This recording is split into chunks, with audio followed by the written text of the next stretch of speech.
Kongsi dengan Mailun. Yes, Azim. Ada orang bertanya ni, saya dah bankrupt, ada peluang lagi ke saya nak buat pinjaman? Okey, orang bankrupt memang tidak boleh membuat sebarang pinjaman.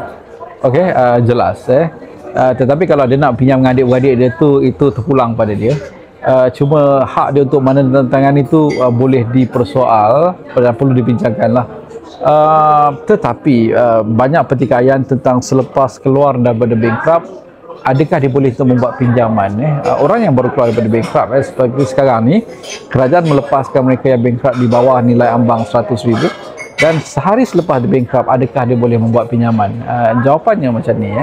Ada setengah bank menunggu sehingga 2 tahun, namanya selepas bankrupt baru dia boleh buat sebarang pinjaman. Tetapi ada koperasi yang sudah boleh untuk dia mohon pinjaman walaupun dia baru keluar daripada bankrupt 1 hari. Okey Azim, untuk pelanggan-pelanggan yang baru keluar bankrupt, mungkin kita boleh bantunya dengan syarat dia adalah penjawat awam.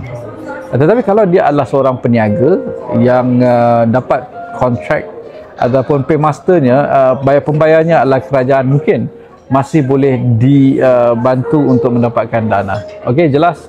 Jelas. Beritahu pelanggan itu, semak laporan pelapor kreditnya dan kita akan tengok berapa tempoh dia keluar daripada bankrupt dan adakah dia masih boleh untuk membuat pinjaman. Dapatkan laporan mypocket.my, RM50 saja untuk mengetahui anggaran keboleh pinjamannya untuk membeli rumah, kereta, dana peribadi dan dana perniagaan. Jelas Azim? Okey, jelas. Baik, terima kasih semua.